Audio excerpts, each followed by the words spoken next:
By the way, every 5-10 minutes, don't forget to use something to stir it a little bit, yeah?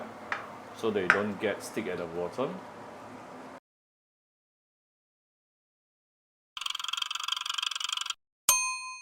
Cooking Appa. Hi, this is Cooking Appa. Last time Appa actually has some leftover roast duck just taken out from my fridge. It doesn't look very appealing right now, but later I'm going to change it to a very appealing appetizing dish, which is something you always find in Thailand but not in Malaysia. Curry roast duck. Yes, I'm going to make curry out of roast duck today. And let's look at the ingredient. Of course, this is my leftover roast duck, approximately a quarter of it. Then I'm going to put in some potato as well, yeah. After you peel the skin, cut it into big chunks and also soak it under water. If not, it can oxidize very quickly. Then let's take a look at how we make the curry. So this is how you want to make the curry. Let's start with the fresh herbs. I have some minced garlic, ginger, shallot, fresh coriander roots, and also this is big onion. Then I have two ratio of red chili powder, 1 ratio of turmeric powder, and 1 ratio of coriander powder. So 2, 1, 1. Or you can use 1, 1, 1, up to you. Usually the standard curry formula is always 2 ratio of red chili powder because you want to get a nice reddish color. And if you use like local Baba's curry powder, for example, it is not going to be spicy, right? Then I have some tomato chunks and also some minced tomato here. I'm going to add in some Cooking Appa chicken stock powder where you can get it from Shopee Malaysia or Singapore. Then of course I have some coconut milk here and some water. So we're going to start with adding at least 4 to 5 tablespoons of vegetable oil here. You normally will need more oil, especially when I'm cooking curry, because the curry powders especially is going to soak up all your oil. Once the oil is heated up, we can add in the fresh herbs and saute this for a minute or two before we continue. Make it brown a little bit, yeah, especially the shallots. Oh, it is already very fragrant. I really smell especially the onion smell. Yeah, very nice. Now the next thing is to add in the minced tomato.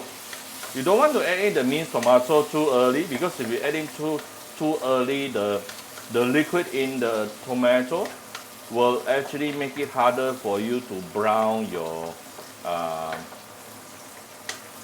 onions and other herbs. So next thing,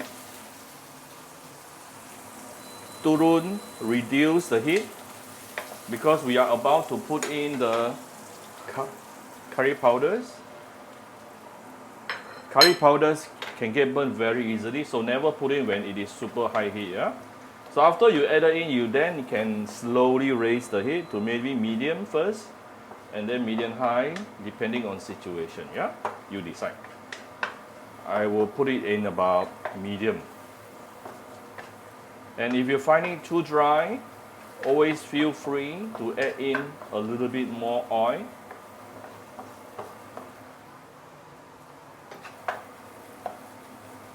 And this, now don't use too high heat. I suggest you to use maybe medium heat is the best, because this can actually get burnt extremely easy.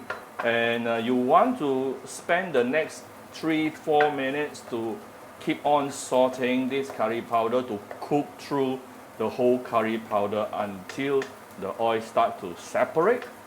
That is what most people say, but sometimes to me, as long as I can really feel the nice fragrance, And I know it's going to take somewhere between 3 to 5 minutes. Of course, we are not cooking a lot. If you are cooking a lot, that will take a little bit more time, yeah? So use medium heat, don't use too high heat, and keep on stirring for the next 3 to 5 minutes at least. We'll come back shortly. Now there's actually one trick here. If you are very scared that your curry paste will get burnt too easily, all you need to do is add more oil. So when you have a lot more oil here, it will not actually get burnt too easily. Now I did not add a lot of oil, and I keep on feeling that my wok is too hot today, so I actually reduced the heat to low heat. I'm not even on high heat right now. How I know my wok is too hot? I saw smoke coming up from my wok, so that is a sign of telling you the wok is really hot. Yeah.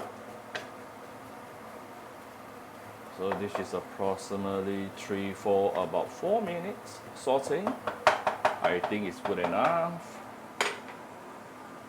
Next thing, we are going to put in the roast duck together with the potato.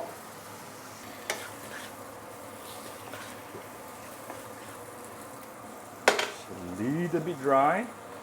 Let me add a little bit of oil here.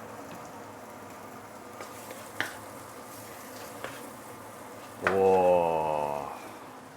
Already it looks very appetizing. Oh, now you need to raise the heat, by the way. I was on low heat just now.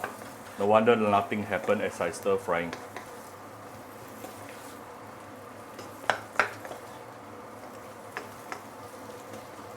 Next thing, I'm going to add in some water.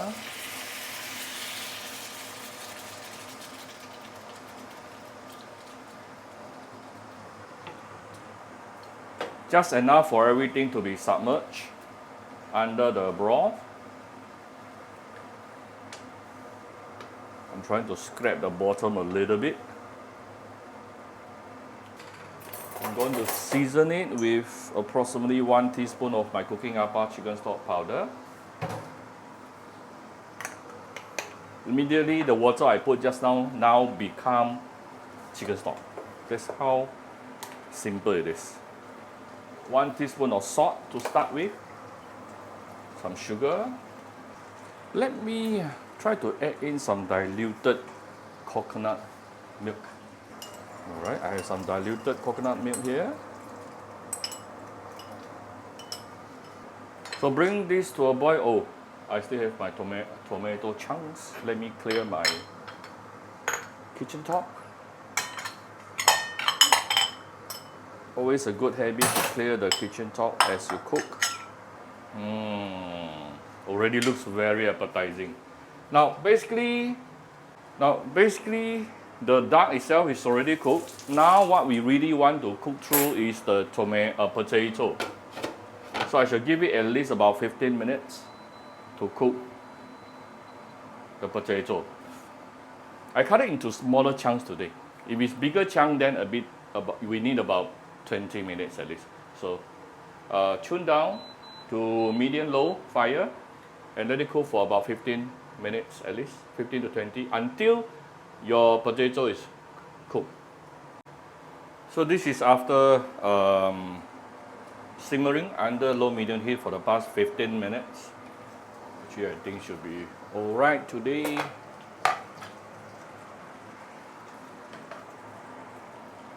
By the way, every 5-10 minutes, don't forget to use something to stir it a little bit, yeah? So they don't stick at the bottom. Let me give it a little bit of this is the thickened coconut milk to make it more creamier. And right before serving, you just need to taste it and adjust to taste using salt and sugar.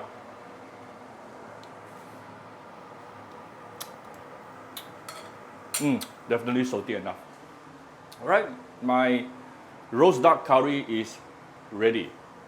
Alright, my very simple roast duck curry is done. Now, one thing for you to take note also, roast duck itself is already quite salty. So you want to go light with the salt from the beginning, so that towards the end, if you necessary, you want to put in more salt, you add in. But if not necessary, like today, it's really salty enough. So I'm not adding any extra salt towards the end. So I hope you like my very simple video today. If you like my video, do share my video on your Facebook to friends. Come to Cooking Appa Facebook fan page to click like and follow button. Follow up on Instagram and subscribe to Cooking Appa YouTube channel. Thank you very much. Bye bye.